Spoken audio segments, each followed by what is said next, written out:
Dawn of the Dinosaurs Part 1. Planet Earth, January 13, 2024. The scene would open on an island far out on sea, as a man is seen running through the forest, while being chased by some type of creatures. It would at least be 50 of them chasing the man through the forest. As he looks back, he felt like they was getting closer to him as he takes out his blaster, and begins to fire back at them, taking most of them out to slow them down, to reduce their numbers. The man we would see that is running for his life would be the Mighty Morphin Blue Ranger, Billy, as he is holding a box with something important inside that they want. Been fully morphed Billy would have the upper hand against the henchman, known as Tyrannoscorn. Billy would jump in the air and would flip over a tree bark as he keeps running to end up hitting an open field where he would run into DMA, leader of the Black Hand. Alongside her would be Lobo and Vila, and behind them an army Tyrannoscorn. Billy would stop in place as he see that he is outnumbered. He would say to himself, "Well, dang, it takes all of y'all just to try and catch little old me? It's all of y'all versus me. Now, the numbers just don't add up right here. Wanna give me a fair trial?" DMA would just laugh and laugh until she would say,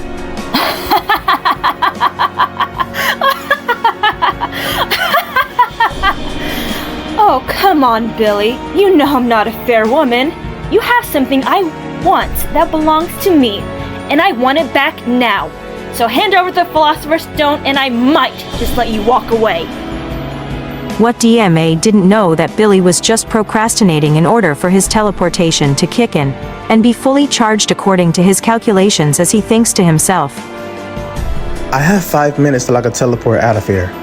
I just have to hold them off a little while longer." DMA would had enough talking as she sends her Tyrannoscorn to capture Billy as they all attack him from both sides, from the front rear to the back rear. He was completely surrounded. Billy would hold the case close to himself as one of the Tyrannoscorn would try to reach for him, trying to snatch the case from him. Billy would take a step back and jump into the air as he would transition into a backflip, giving him some distance between him and the Tyrannoscorns. DMA would yell out to Billy saying, "Stop playing around and give me that case!" DMA right-hand man would comment and say, "Would you like me to get the case for you, my Eternal?" "Do something right, unlike these damn Tyrannoscorns, and get me my Philosopher's Stones!" "As you wish, my Eternal." As Vila would sit back and watch, she would say, "Is it best just to let him do all the work, or should I join in?" "It's best to let the man do the work. At least they are good for something in this world." "As you wish, my Eternal." Lobo would jump out of nowhere, swinging right and left at Billy as Billy would step back and dodge each strike thrown at him. The two would begin to fight, throwing brutal hits at each other, as shockwaves would be sent flying out through the air, causing the Tyrannoscorns to fly back. How brutal their impacts were towards each other. Oh man, this guy is strong. If I keep this up, no telling how this might end. If I keep going blow for blow, I'll probably lose my arm messing with this guy. I have to time this out. 1 minute left. I just gotta hold my ground until then. Out of nowhere, Billy would get caught off guard by Lobo, as he would disappear and reappear behind him, kicking him in the back, sending Billy flying forward as Billy will lose the case. As it drops to the ground, the Philosopher's Stones would fall out and would scatter all over the place. Billy would hit the ground really hard as he gets up and see the Philosopher's Stones. He would make his way towards the 3 that was closest to him and would grab them. With time being up, Billy would just forget about the other 2 Philosopher's Stones and would teleport out of there. Lobo would see the 2 remaining Philosopher's Stones and would pick them up and take them back to DMA. As he would present them to her, he would say, "I've only got 2 of them. Billy took the other 3. "A job well done, Lobo. I see that Billy was just only stalling just to get out of here. Well, no matter what, he'll show up again sooner or later, and when he does, I will rip him limb from limb until he gives me my Philosopher's Stones. And soon, this world will be mine." Vila would comment and say, Yes, my eternal. This world will be yours, and together we shall watch it burn to the ground. These humans don't know what's coming. Only the Dark Era. 8 months later. In Richmond Cove City, a black car would be driving on the highway in the mountains with 3 people inside as they are having a conversation, as one of the passengers would say, Come on, dang it! A voice next to him would say, You're still trying to beat that level? Heck yeah! You see, I don't play games on easy. I play it on Grandmaster, the hardest difficulty on this game. Let me see that, Devin. Claire would take Devin game as he would get even more upset, saying, Hey, give that back, Claire! What's a master at work? This is how it's done. But things didn't go as planned as Claire wanted. She would begin to struggle with the game as it starts to get on her nerves, having her say, Oh, you gotta be kidding me! Oh, come on! Ha! See? Ain't so easy now, ain't it? Oh, hush! You, take your stupid game back. As the driver would pull up to their destination, he would say, We had reached your destination. Claire and Devin would exit the vehicle. As a young man would be standing at the stop waiting for them, he would say, Dang, took y'all long enough, but I'm truly happy to see y'all, and that y'all finally made it here safe. Man, it's really good to see you. It's been a while, Xavier. Hope you're feeling better now. Yeah, I'm feeling pretty good. I bet you're still the prettiest girl at the party, huh? Well, I have to beat the prettiest girl at the party. I am popular, you know. More like the ugliest girl in the party. Claire wouldn't be too happy hearing what was just said from Devin. She would end up smacking him in the back of the head, having him say, Ouch! What was that for? Because you call me ugly knowing dang well I am not. Anyways. You're just mad because I'm the most popular girl in school. And you're not popular. Come on, Devin. You know how she is. She's been like this since we were kids. I'm sorry, I keep forgetting. I get mixed up with cute and ugly at the same time. Devin, I swear I'm going to hurt you. Keep this up. I'm just messing with you. I'm a little upset that I had to take this long hour drive with you. And plus, you took my game, so I had to get a little payback. Anyways, let's go. You know that trail is very long and it's gonna take us at least about 30 minutes to get to the cabin house. The 3 would start making their way towards the trailway through the woods that will lead them to the cabin house. But meanwhile in limbo, DMA would be sitting on her throne as she would say, No matter where you are, there's nowhere you can hide from me. I will find you and I will get back my philosopher's stones. BillyCranston!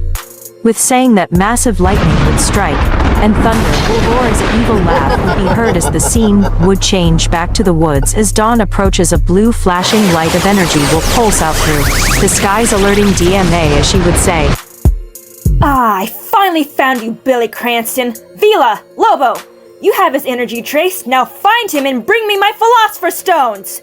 As you Use my wish, eternal. my eternal. The 2 would vanish as we go back to the woods as the pulsing blue light would catch the attention of Xavier, Claire, and Devin as they are walking the trailway to the cabin house. Xavier would be the first to say, I wonder what was that flashing blue light. I never saw something like that out here before. I don't even want to know what it was. Don't tell me you're scared of a little blue flashing light now, Claire. Hush up. I'm gonna go check it out. Claire, get back here. No telling what's out there. Okay then, keep walking, and Jason might get you. Clary would stop and would take a step back. Well, let's just say she took multiple steps back and would hide behind Xavier. And Devin as the 2 would shake their heads while looking at Claire, having her say, What? Don't be giving me that look. I wasn't scared. I just rather you both walk first, and I'll just stay behind ya. Sure thing, Claire. Just stay behind us. Yeah, we'll keep you safe. Yeah, that's what I'm afraid of. Yay! My heroes! Screw both of you. Now, get to walking. Xavier and Devin would start walking, while Claire starts to shove them both as they begin to go off the trail to where the flashing blue light was spotted from. They would finally arrive. As they would see a machine hooked up, they would immediately walk up to it to check it out and see 3 stones sitting on it. As they started to glow, the more they got closer, Xavier would say, Hey, look at those stones. What are they?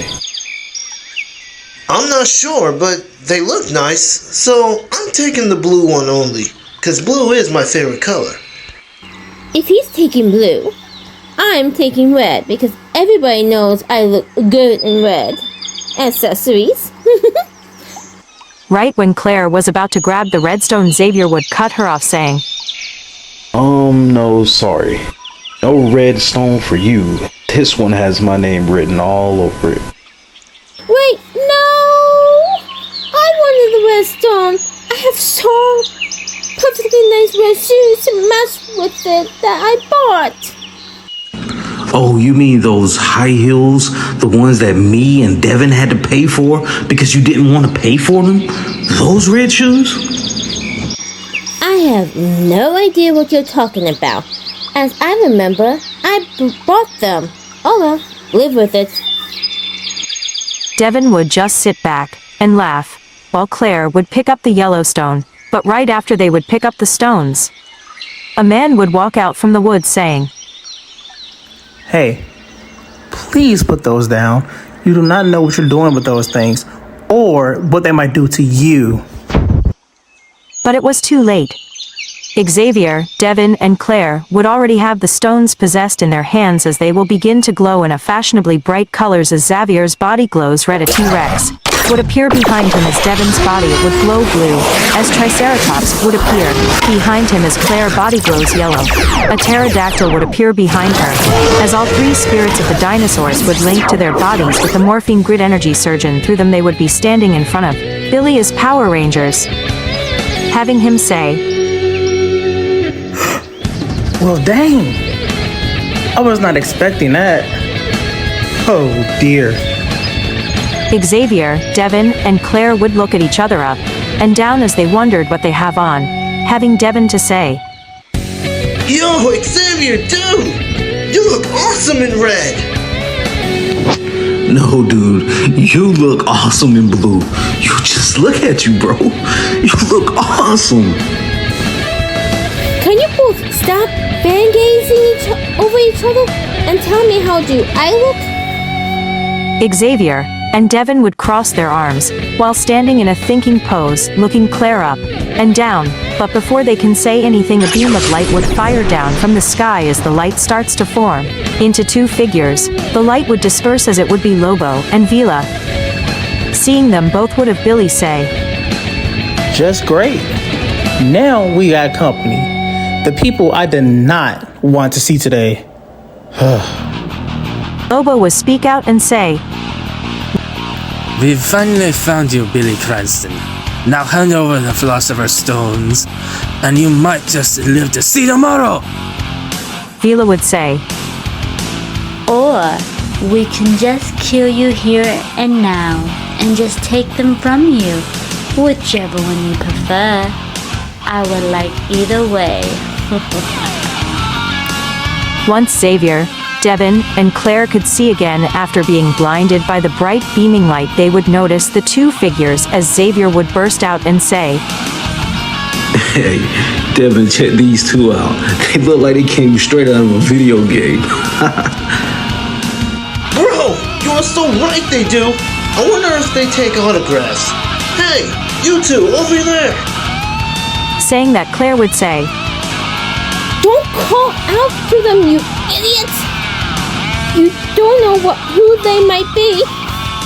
but this would still get the attention of Lobo as he would look over and say, But look what we've got over here, Villa.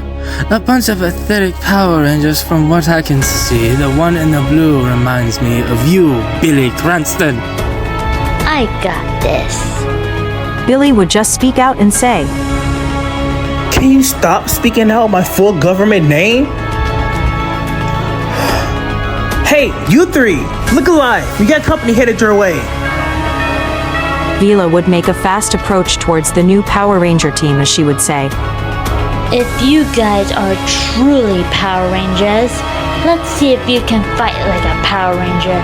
Tyrannosaurs, come forth!